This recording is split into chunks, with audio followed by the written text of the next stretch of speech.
Hey guys, it's Typical Cycle Repair. I'm going to show you how to properly tighten this set screw. Okay, so there's a set screw at the back here. It's a 5mm set screw. It's an Allen key. If you have done your brakes and you need to know how to set that, this is how you do it. So right now we got brand new pads in here, and you can see how loose they are. There's a bunch of play in it. What you want to do here is I have the caliper mounted. I got the mounting bolts for the caliper on here. We're going to tighten this up until we have no play in the pad. Okay, so we're going to tighten up just so there's no play in that pad. So here we go. I got the 5mm in there, and this is by the book adjustment, guys, okay? By the book.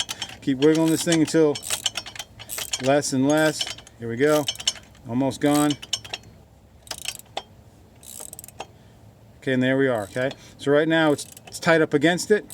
We have no play in there. See that? Nice and tight. We're going to take it and we're going to half of a turn out. All right, so we're going to half of a turn out from that being tight. Now you're gonna have play in here, and the wheel is gonna spin freely. That's how it's tightened by the book, guys. It's real simple. Hopefully that helps you out. Get these adjusted right so you don't wear your pads out prematurely. Until next time, guys, hit the like button, subscribe. It's Typical Cycle Repair.